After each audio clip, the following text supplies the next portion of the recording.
जय श्रीराम. भरताला सिंहासन आणि रामाला वनवास याविषयी आपण या भागामध्ये जाणून घेणार आहोत. संग्रामजीत हा कैकेयीचा भाऊ. तो मोठा शूर होता, प्रतापी होता. मिथिलेतील लग्न पार पाडून वऱ्हाडाबरोबर तो अयोध्येत आला. अयोध्येहून निघतेवेळी कैकेयीस म्हणू लागला, भरत आणि शत्रुघ्नांना माझ्याबरोबर नेऊ का? तेव्हा कैकेयी म्हणाली, ने, पण त्यांच्या पिताजींना विचारून ने. संग्रामजीत दशरथाला म्हणाला, 1 महिनाभर मी भरत शत्रुघ्नांना माझ्याबरोबर घरी नेतो. दशरथाने परवानगी दिली. कैकेयी आणि दशरथ यांची परवानगी मिळाली. भरताचे मन मात्र आजोळी जाण्यास तयार नव्हते. रामाचा वियोग होणार म्हणून तो जाऊ शकत नव्हता. रामाला तो स्वतःपासून एक क्षणही दूर राहू देत नव्हता. अखेर भरत शत्रुघ्नांना घेऊन संग्रामजीत घरी गेला. राम आणि लक्ष्मण शस्त्रास्त्र विद्येत प्रवीण झाले. वसिष्ठ जे जे सांगत ते रामाला लगेच आकलन होई. राम लक्ष्मणांची परीक्षा घेण्याचे ठरले. मंडप सजविला होता. ह्या रंगमंडपाची रचना इतकी अलौकिक होती की मंडपाचे तेज पाहून सूर्यालाही आश्चर्य वाटावे. हिरेजटित खांब होते. प्रत्येक खांबात देवदेवतांचे अधिष्ठान होते. प्रत्येक खांबातून नृसिंहाचा ध्वनीत जणू ऐकू येत होता. अशा ह्या मंडपात अष्टप्रधान आणि प्रजाजन यांच्यासह राजा दशरथ स्थानापन्न झाले. कौसल्येसह सर्व माता आल्या. श्रीरामाची प्रगती कुठपर्यंत झाली हे पाहण्याची सर्वांनाच उत्सुकता लागली होती. विद्वान वसिष्ठ गुरु बृहस्पतींसारखे दिसत होते. राम लक्ष्मण मंडपात आले. त्यांनी सर्वांना नमस्कार केला. वेगवेगळ्या वाहनांतून त्यांनी वेगवेगळ्या युद्धाच्या अनेक पद्धती दाखविल्या. युद्धात हत्तीला कसे फिरवायचे ते दाखविले. भालाफेक, अग्नी अस्त्र, वायू अस्त्र अशी अनेक अस्त्रे दाखविली. श्रीराम कशातच ओणे पडत नव्हते. सर्व सभाजन रामाचे पराक्रम पाहून प्रसन्न झाले. राम जसे करी तसे लक्ष्मण करून दाखवी आणि इकडे दशरथ कौतुकाने मान डोलवी. हा समारंभ मोठ्या आनंदात संपला. एके दिवशी राजा दशरथ आरशात पाहत होता. तेव्हा त्याला आपल्या वृद्धपणाची टोचणी सुरू झाली. त्याने वसिष्ठांना निरोप पाठविला. सर्व प्रजाजनांची सभा भरविली. त्या सभेत दशरथाने रामाला युवराजपद देण्याचा मानस बोलवून दाखवला. राम हा राज्य देण्यालायक झाला आहे. एखादा चांगला मुहूर्त पाहून त्याला युवराजपद देईन. राम राजा होणार हे ऐकून साऱ्यांना आनंद झाला. श्रीरामाला राज्यावर बसविण्यासाठी चैत्र महिन्यातील गुरुपुष्य योग मुहूर्त काढला. वसिष्ठांनी राज्याभिषेकाची सर्व सिद्धता केली. अयोध्येत आनंदी आनंद चालू झाला. सर्वत्र दीपमाला लागलेल्या होत्या. अयोध्यावासी अलंकार वस्त्रे लेवून राज्याभिषेकाला निघण्याची तयारी करू लागले. दशरथाने रामाला एकांतात बोलावून म्हटले, मला ग्रहपीडा सुरू झाली आहे. पुढील काळ संकटाचा दिसतो रे राम. मला तुझी काळजी वाटते रे. तू माझ्यापासून दूर जाणार असे मला उगीचच भासत असते. माझे ग्रह मृत्यूयोगाचे आहेत. तू नीट राज्यकारभार चालव. प्रजेचे संरक्षण कर. वसिष्ठांनी रामाला व्रतनियम पाळण्यास सांगितले. रात्रभर भूमीवर निज, फलाहार घे, जप कर, असे तू तुझे आज वर्तन ठेव. लक्ष्मणाने दशरथाजवळ रामसेवेचीच मागणी केली. इकडे देवांनी ब्रह्मदेवास प्रार्थना केली. ब्रह्मदेव प्रसन्न झाला. देवांनी ब्रह्मदेवाला सांगितले, महाराज, उद्या राम राज्यावर बसेल. राज्यवैभव सोडून तो कशाला वनात जाईल? रावणाचा वध रामाच्या हातून कसा होईल? अशी काही युक्ती काढा की राम उद्या गादीवर बसण्याऐवजी वनात जाईल. ब्रह्मदेवाने विकल्पाला सांगितले, तू उद्या अयोध्येत जा. राम गादीवर बसण्याऐवजी वनात जाईल असे कर. विकल्प म्हणू लागला, अयोध्येत जो सोहळा चालू आहे त्यात विघ्न आणणे मला शक्य होणार नाही. तेव्हा सगळ्या देवांनी त्याला सांगितले, हे देवकार्य आहे, ते तू अवश्य कर. विकल्प अयोध्येत निघाला. सर्व अयोध्यावासियांच्या मनात रघुनंदनच भरून होता. अयोध्यावासियांपुढे विकल्पाचे काहीच चालेना. कैकेयीची मंथरा नावाची दासी होती. ती कैकेयी देशातून आली होती. राम तिला आवडत नसे. भरताला मान द्यावा असे तिला वाटे. ती रामाचा द्वेष करी. एकसारखी त्याची निंदा करी. विकल्पाने मंथरेच्या बुद्धीत प्रवेश केला. मंथरेच्या मनात द्वेषाचे वारे संचारले. ती कैकेयीच्या भवनात गेली तेव्हा तिथे राज्याभिषेकाची तयारी चालू होती. तो सर्व सोहळा पाहून मंथरा अतिशय रागावली. घरात अग्निप्रवेश व्हावा तशी ती भवनात आली. कैकेयीला म्हणू लागली, तू अगदी भोळी ग. तुझी दोन्ही मुले आजोळी पाठवून दिली. कौसल्यापुत्र राम राजा होणार. राम राज्यावर बसला की तुझ्या मुलांना मारूनही टाकील. माझ्याशिवाय तुझे हित पाहणारे इथे कुणी आहे का? पुराणातील सावत्र मुलांचे दाखले मंथरा कैकेयीला देऊ लागली. तेव्हा कैकेयी म्हणाली, जसा माझा भरत तसा राम. तू ह्या दोघांत भेद करू नको. राम राजा होणार म्हणून कैकेयीने मंथरेच्या गळ्यात मोत्याची माळ घातली. मंथरेने माळ तोडून टाकली आणि राज्य बुडाले असे म्हणून ऊर बडवू लागली. तेव्हा कैकेयी प्रेमाने तिची समजूत घालू लागली. तिला हृदयाशी कवटाळले आणि ह्याच वेळेस विकल्पाने कैकेयीमध्ये प्रवेश केला. विकल्प म्हणजे संशय. मग कैकेयी मंथरेला म्हणू लागली, बरे झाले तुझ्या लवकर लक्षात आले. भरत तर इथे नाही. मी काय करू? सगळे प्रजाजन रामाच्याच बाजूने. दशरथाला वसिष्ठांना प्राणापेक्षाही राम प्रिय आहे. ते माझे काहीच ऐकत नाहीत. आता मी तरी काय करू?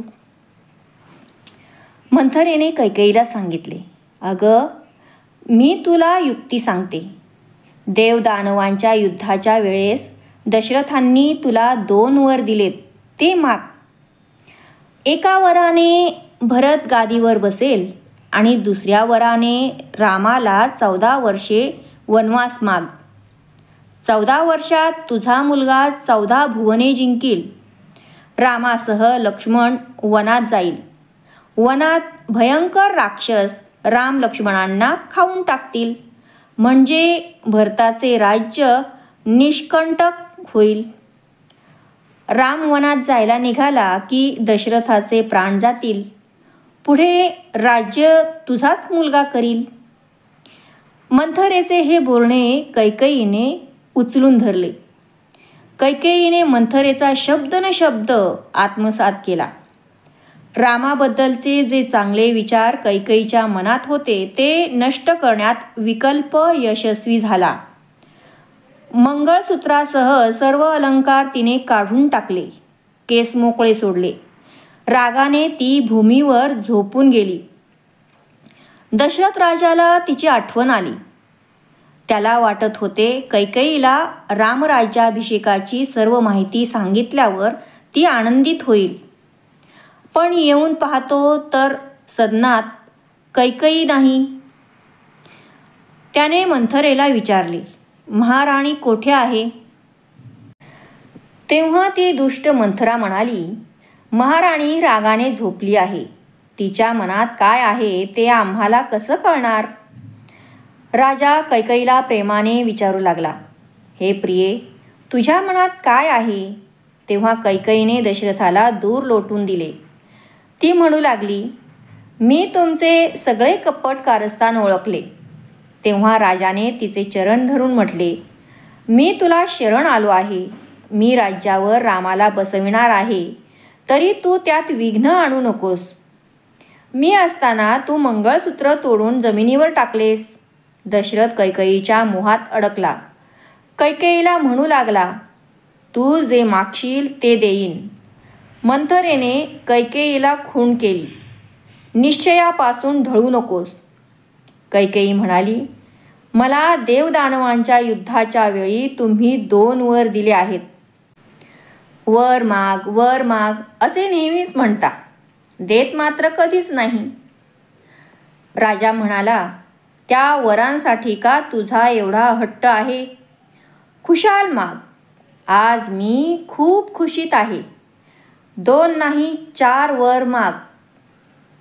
कैकेयी म्हणाली, नको नको, 2च वर द्या. एका वराने भरताला राज्यपद द्या आणि दुसरा वर म्हणजे रामाला 14 वर्षे वल्कले नेसून सैन्य आणि वैभव न देता वनवासात पाठवा.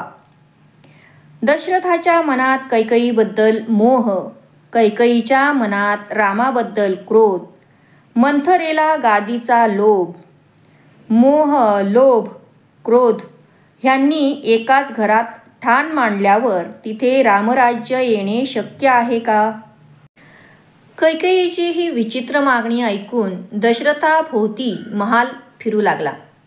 कैकेयीचे बोलणे प्रलयाग्नीसारखे दशरथाचे आयुष्य जाळू लागले.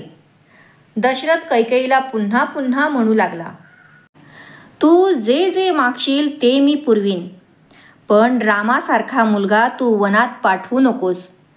कौसल्येला तुझी दासी करीन, भरताला राज्याभिषेक होईल, पण रामाला वनात पाठविण्याचे वचन मी कसे पुरवू? कैकेयी म्हणाली, मी मागितलेले वर तरी पूर्ण करा. प्राण जाईल पण वचन जाणार नाही, ही या रघुकुलाची रीत पाळा. कैकेयीच्या मागणीने राजा मूर्छित होऊन पडला. पहाट झाली. वसिष्ठांनी रामराज्याभिषेकाची पूर्ण तयारी केली. सगळे प्रजाजन उठले, पण अजून दशरथ राजा का उठले नाहीत हे पाहण्यासाठी सुमंत कैकेयीच्या महालात गेले. तो महाराजांना सांगू लागला, चला महाराज, सगळी तयारी झाली आहे. तरी महाराज काहीच बोलत नाहीत हे पाहून सुमंत चकित झाला. ही गोष्ट कळली तर राम आता खरोखरच वनात जाईल ह्या विचाराने राजा पुन्हा पुन्हा मूर्छित होत होता. राम राम असे सारखे म्हणत होता. हुशार कैकेयीने सुमंताला सांगितले, महाराज राम राम म्हणून मूर्छित होतात, तेव्हा तू रामाला इकडे बोलावून आण. हुशार सुमंताने ओळखले की रामदर्शनाशिवाय महाराजांना आता कोणीही शांती देऊ शकणार नाही. तो रामाच्या सदनात गेला. सुमंत आलेला पाहून रामाने त्यांना वंदन केले. सुमंत त्यांच्यासमोर हात जोडून म्हणाला, दशरथ महाराजांनी तुम्हाला लवकर कैकेयी भवनात बोलाविले आहे. राम राज्याभिषेकाला जाण्याची तयारी करीत होता. तोच सुमंताने आपणास दशरथ राजांनी कैकेयीच्या महालात बोलाविले आहे असा निरोप सांगितला. तेव्हा निरोप कळताच राम रथात बसून कैकेयीच्या महालाकडे पित्याच्या दर्शनास निघाला. त्यावेळी रामाचे सौंदर्य विशेष खुलून दिसत होते. त्याच्या कानात मकर कुंडले होती, कपाळावर केशरी गंधाचा टिळा लावला होता, गळ्यात मोत्यांच्या माळा होत्या, हातात धनुष्यबाण शोभत होते. त्यांचा पितांबर लखलखीत दिसत होता. सारे प्रजाजन रामाचे दर्शन घेऊन धन्य होत होते. त्याचा जय जयकार करीत होते. रामरायाचा राज्याभिषेक पाहण्यास सारी प्रजा उत्सुक होती. रामाचा रथ कैकेयीच्या महालाजवळ आला. राम, लक्ष्मण आणि सुमंत रथातून खाली उतरले आणि कैकेयीच्या महालात दशरथ राजाजवळ आले तर त्यांना काय दिसले? महाराज जमिनीवर मूर्छित होऊन पडले होते. डोळ्यातून अश्रुधारा वाहत होत्या. दशरथ कैकेयी यांना वंदन करून रामाने कैकेयीस विचारले, महाराजांना कसले दुःख झाले आहे? ते भूमीवरच का निजले आहेत? कैकेयी म्हणाली, महाराजांनी मला पूर्वी 2 वर दिले होते, ते मी आज मागितले. म्हणून त्यांना दुःख होतंय. राम म्हणाला, असे कोणते वर तू मागितलेस की ज्याने महाराजांना एवढे दुःख होत आहे? मी ते पुरवीन. तेव्हा कैकेयी म्हणाली, भरताला राज्य मिळावे हा एक वर मी मागितला. हे म्हणताच राम अतिशय आनंदित झाला आणि म्हणाला, भरत हा माझा अतिशय आवडता आहे. प्राणापेक्षा मला तो प्रिय आहे. माझा भरत राज्य करील.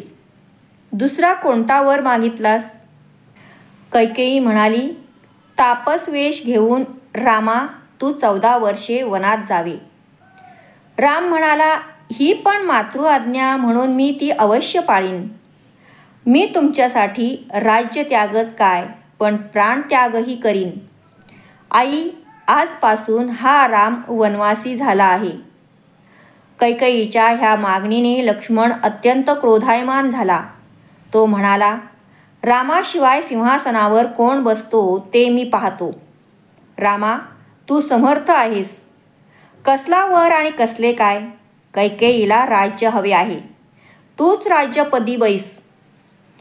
त्याच्या आड जे कोणी येतील त्यांचा समाचार मी घेतो. राम म्हणाला, लक्ष्मणा, ही वेळ असं बोलण्याची नाही. तुझा राग आवर. त्याचे बोलणे ऐकताच लक्ष्मण गप्प बसला. वडिलांना व कैकेयीला वंदन करून राम कौसल्येचा निरोप घेण्यासाठी तिच्या महालात आला. कौसल्येला सगळी हकीकत कळताच ती पण मूर्छित झाली. ती म्हणाली, मला टाकून तू वनात कसा जाशील? ह्या पुष्पवाटिकेमध्ये 14 वर्षे कोणाशीही संबंध न ठेवता तू गुप्त रीतीने राहा. तेव्हा श्रीरामाने मातेची समजूत घालत म्हटले, आई, तू म्हणतेस तसे करून कसे चालेल? एक वेळ सूर्य पश्चिमेस उगवेल, पण पितृवचन मी खोटे ठरू देणार नाही. पितृवचन पाळण्यासाठी मी दंडकारण्यात जाणार आहे. पितृ आज्ञा पाळावी हा आदर्श जगाला दाखविण्यासाठी मी वनात जात आहे. आई, माझ्या जाण्याने वडिलांना अतिशय दुःख झाले आहे. अशा परिस्थितीत तू वडिलांच्या संगतीत राहा, त्यांची काळजी घे. इतक्यात सगळ्या अयोध्येत राम वनवासाला निघाले ही वार्ता पसरली. सारे प्रजाजन रामाकडे धावू लागले. लक्ष्मण बेभान होऊन बोलू लागला, भरत काही राज्यावर बसणार नाही. हे कपट कारस्थान कैकेयीचेच आहे. कैकेयीचा वध केला तर भरताला आनंदच होईल. राम लक्ष्मणाला शांत करीत म्हणाला, कौसल्या, सुमित्रा जशा आपल्या माता आहेत तशीच कैकेयी आहे. तिचा वध करून यशश्री आपल्याकडे वळेल का? तेव्हा लक्ष्मण म्हणाला, मला तुझ्याबरोबर ने, नाहीतर मी प्राणत्याग करीन. मग तू वनात सुखाने जा. सुमित्रेने रामाची समजूत घालत म्हटले, माझा लक्ष्मण तुझी सेवा करील. तुझ्याशिवाय तो एक क्षणही राहू शकत नाही. वनात तुला फळे पाणी आणून देईल. दर्भाचे अंथरूण करून देईल. हे बोलताना सुमित्रेचे नेत्र अश्रूंनी भरून आले. लक्ष्मणाने उर्मिलेची समजूत घातली आणि तो रामाबरोबर वनात निघाला. कौसल्या माता रामाचे वनात हाल होतील म्हणून रडू लागली. तिने त्याची दृष्ट काढली. वनात राम लक्ष्मणांना कशाचीही बाधा होऊ नये म्हणून कौसल्येने आधीच उपाय केले. रामाच्या दंडात ताईत बांधला. दुष्ट लागू नये म्हणून दृष्टीचे मणी घातले. पंचमहाभूतांची प्रार्थना केली. धरणी माते, राम तुझा जावई आहे. मुलीचे सौभाग्य तूच रक्षण कर. राम कौसल्येला म्हणाला, 14 वर्षे आत्ता संपतील आणि मग मी तुला लगेच भेटेन. राम सीतेकडे निरोप घेण्यासाठी आला. रामाच्या अंगावर राजचिन्हे नाहीत म्हणून सीता विचारात पडली. तेव्हा राम सीतेला सांगू लागला, मी आणि लक्ष्मण वनात निघालो आहोत. तू इथे कौसल्येसारखीच सुमित्रा आणि कैकेयीची सेवा कर. वनात येऊ नकोस.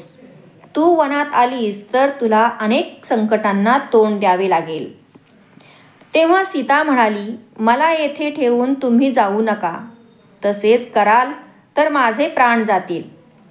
तुमच्यासारखा शूरवीर पती बरोबर असताना अरण्यात भय कुणाचे? जेथे राम तेथे सीता. त्याच्याशिवाय ती राहू शकत नाही. तेव्हा राम म्हणाला, तू वसिष्ठांकडून परवानगी घे. वसिष्ठांनी रामाला सांगितले, सीतेला तू बरोबर ने. तुमच्या रक्षणार्थ लक्ष्मणाला पण ने. लक्ष्मणाने वसिष्ठांकडून बाण, भाता, धनुष्ये आणली. रामाने गुरुजनांना, प्रजाजनांना इतकी दाने दिली की ती 14 वर्षे पुरून उरतील. सगळे अश्रू ढाळीत होते. दशरथ कैकेयीला वंदन करण्यासाठी राम कैकेयी भवनात आला. राजाने रामाला सांगितले, रक्षणासाठी वनात तू राज्याचे सैन्य घेऊन जा. तेव्हा रामाने सांगितले, मी तप करण्यासाठी वनात जात आहे. राजाने वृद्धपणी वनात जावे असे आहे ना. मी आधीच जाऊन तप करून येईन. तिथे सैन्याचे काय काम? दशरथाचे हे बोलणे ऐकताच कैकेयीने रामाला आणि लक्ष्मणाला वल्कले आणून दिली. ज्या दिवशी रामाच्या अंगावर युवराज म्हणून भरजरी वस्त्रे चढायची, त्याच दिवशी वल्कले नेसून रामाला वनात जावे लागले. कैकेयीने सीतेलाही वल्कले आणून दिली. अंगावरील मौल्यवान वस्त्रालंकार काढून ठेवून वल्कले नेसावयास कैकेयीने सीतेला सांगितले. दशरथ संतापून म्हणाला, पापिणी, सीतेचे वस्त्रालंकार काढून घेतेस. तुला काहीच कसं वाटत नाही. सुमंता, जा, सीतेला दिव्य वस्त्रालंकार दे. वसिष्ठही म्हणाले, सीतेने वल्कले नेसण्याचे कारण नाही. दशरथाच्या आग्रहाने सुमंताने रथ आणला. सर्वांना नमस्कार केला. त्यांचे आशीर्वाद घेऊन राम, लक्ष्मण व सीता वनात निघाले. रामाच्या बरोबर अयोध्यावासी लोक निघाले होतेच. रात्र झाली. रामाची इच्छा व लोकांना आलेला थकवा ह्यामुळे त्यांना झोप लागली. रामाने सुमंताला सांगितले, माझ्यासाठी हे लोक असेच चालतील तर त्यांचे प्राण जातील. तेव्हा गुपचूप रथ येथून पुढे काढा. तेथून सकाळी लोक उठून पाहतात तो रथासह राम गेलेला. लोकांनी तिथे इतका शोक केला की रडता रडता तेच एकमेकांना विचारू लागले, राम कुठे गेला? साधना करता करता झोप लागली तर हाती आलेले ब्रह्म कधी सुटेल ह्याचा नेम नाही. भरधाव वेगाने रथ शृंगवेलपुराशी आला. रामाने सुमंताला रथासह परत जायला सांगितले. ते गुहकाला भेटायला निघाले.